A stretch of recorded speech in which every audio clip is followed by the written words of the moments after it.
Shalom and welcome to City of Faith Apostolic International Ministries with Apostle Miracle Prince, the president and producer of the Voice Daily Devotional Broadcast.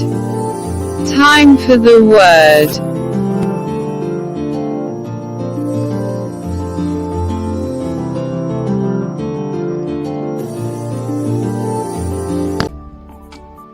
Pane kuziva Mwari, kugova kuklema kuziva Mwari. Haleluya. Pane zvinhu zviviri. 1 Vakorinde chapter 1 kubva pa verse 22 kusvika pa verse 28. Nokuti vaJudha vanokumbira chiratidzo navagiriki vanotsvaka uchenjeri. Haleluya. Asi isu kana takagamuchira Kristu tikamutenda saiye Ishe namuponesi wedu, kuziva kuti patinenge tichiparidza evhangeri tinenge tichiparidza Kristu uyo wakaroverwa pamuchinjikwa, chinova chigumbuso kuvaJudha novupenzi kuvaHidden. Haleluya. Kunyange uzvidzo sei nenyika, ramba umire pawakadarwa napo naMwari, nokuti Jesu vanenge vainewe. Haleluya. Isu tinoparidza Kristu wakaroverwa pamuchinjikwa. Haleluya.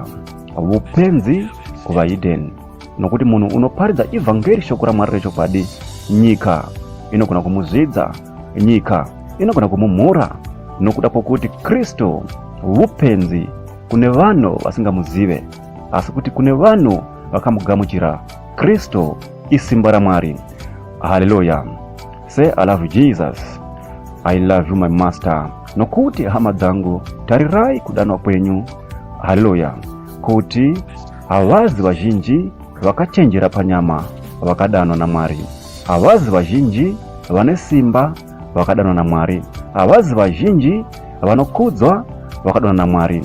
Haleluya. Asi Mwari vari kumusoro kudenga vakatsaura zvinhu zvovupenzi zvenyika kuti vanyadzise vakachenjera. Mwari vakatsaura zvinhu zvinozvidzwa zvenyika kuti vanyadzise izvo zvine simba. Haleluya. Mwari vakatsaura zvinhu zvinozvidzwa zvenyika nezvinoshovorwa nezvinhu zvisipo kuti vashayise zviripo simba razvo. Haleluya. Hama mudikanwa, kunyange nyika ikasakugamuchira, kunyange nyika ikakuzvidza, asi ziva kuti Jehovha vanenge vainewe, nokuti Mwari vakapa simba zvinhu zvakazvidzwa nenyika, vakapa simba pazvinhu zvinoshovorwa nenyika kuti Mwari vavonekwe. Haleluya. Jesu vari pakati pedu. Haleluya. Thank you for listening to today's daily devotional broadcast audio. We encourage you to share this audio with friends and contacts. Also, don't forget to let people know about Apostle Miracle Prince. You can download our daily devotional broadcast audio on YouTube, or you can contact us by this number +27619164897. Shalom. Let's touch lives together. To God be the glory.